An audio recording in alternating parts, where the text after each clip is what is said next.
Salut à tous, c'est Imaginarius Studio et on espère que vous allez bien. On se retrouve aujourd'hui pour une nouvelle vidéo qui va vous être très utile.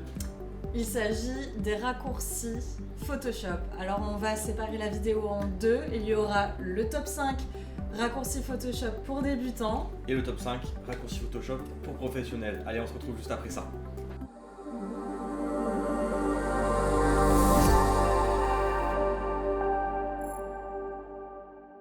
C'est parti pour le top 5 des raccourcis débutants. Alors en premier, on aimerait déjà vous parler du truc le plus important du monde, c'est CTRL-S ou Pomme S pour ceux qui ont des Mac, enfin Apple. Alors dans toute cette vidéo, on va dire CTRL, mais n'oubliez pas que quand vous êtes sur Mac, c'est donc Pomme qui remplacera CTRL. Donc le CTRL-S, c'est un raccourci qu'il faut afficher dans votre appartement, sur votre bureau, sur votre ordinateur, en fond d'écran, partout. C'est le Votre porte des toilettes. Ah ouais, c'est vraiment hyper important. Nous, je pense qu'il nous a mis 3 ans avant d'y penser à chaque fois.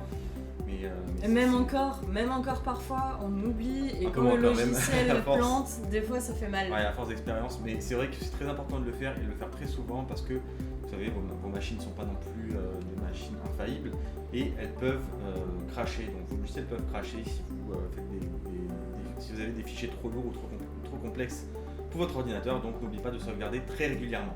Le numéro 2 de ce top, ce sera le CTRL-Z. Alors le CTRL-Z ou Pomme Z, ça permet tout simplement de revenir en arrière, mais une seule fois. L'alternative qui pourrait être bonne pour vous, si vous avez fait plusieurs bourdes, c'est de faire CTRL-ALT-Z. Voilà, et vous pourrez revenir plusieurs fois. À savoir que le fait de revenir plusieurs fois, ce n'est pas infini. Ouais. Vous allez dans les paramètres de réglage Photoshop et normalement vous pouvez régler ça. Je vous conseille de le mettre au maximum possible pour être tranquille. Et si vous êtes comme moi et que vous faites souvent des petites bourdes, n'hésitez pas à mettre beaucoup de CTRL-Z pour pouvoir revenir en arrière sur vos projets. Ensuite, le troisième. Ça va être X. Alors X, ça va vous servir à quoi? Vous voyez du coup en bas de votre Photoshop, vous avez les deux couleurs. Vous avez par exemple noir et blanc au début, mais après vous pouvez les changer.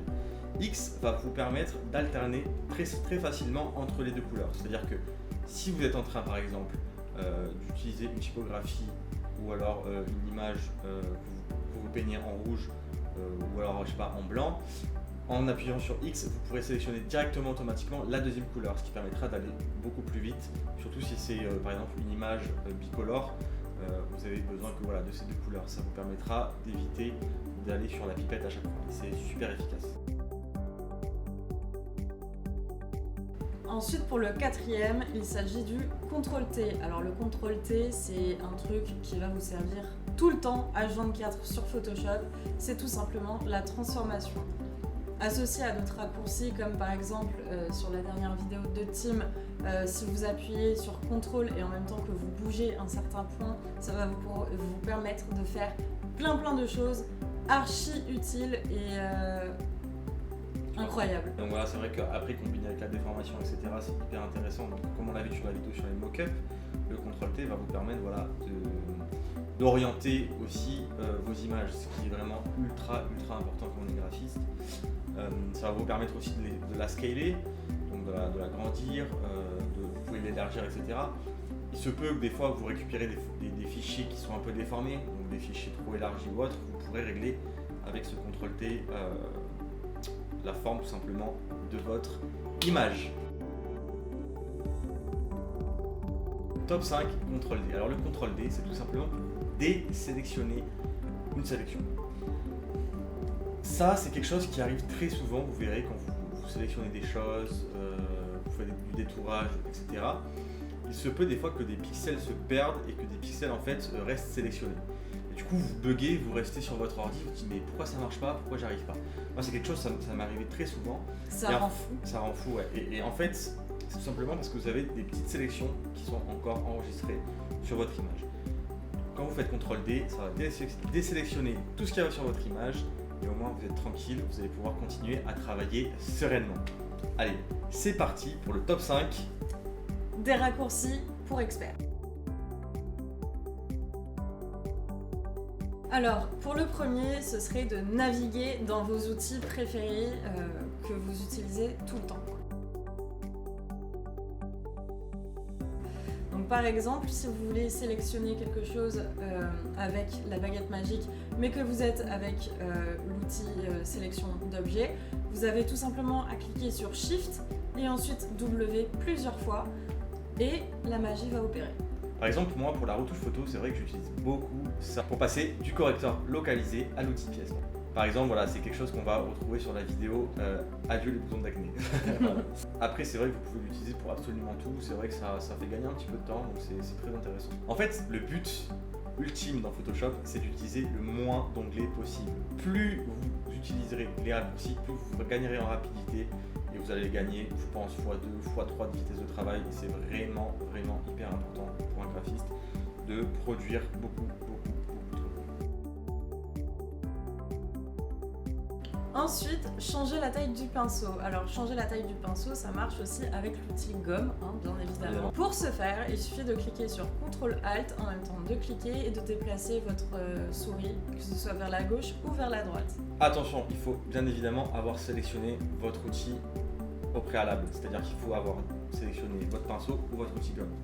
C'est un outil qui est vachement précis par rapport au petit curseur qu'on a tous en utilisant le clic droit et ça va permettre un gain de temps énorme, vous avez pas idée. Alors là, on va voir le raccourci, je pense que j'utilise le plus et qui est le plus technique avec les doigts. C'est-à-dire que vous pouvez vous fouler 2-3 métacartes par-ci par-là. Ça va être le CTRL Alt Shift E. Vous avez retenu? Nous non plus. Le CTRL Alt Shift E. Ça va vous permettre tout simplement de prendre tous vos calques, de les aplatir en un seul, de mettre ce seul calque au-dessus, tout en gardant tous vos calques. Donc en fait, ça va être hyper important de faire ça, tout simplement pour faire des retouches finales, par exemple avec Camera Raw. Camera Raw, pareil, on a fait une vidéo dessus. Ça va être vraiment parfait de mêler les deux. C'est vraiment pour travailler la fin de votre image. Et en fait, vous allez pouvoir faire plusieurs couches de travail comme ceci en faisant des CTRL, Alt, Shift, E.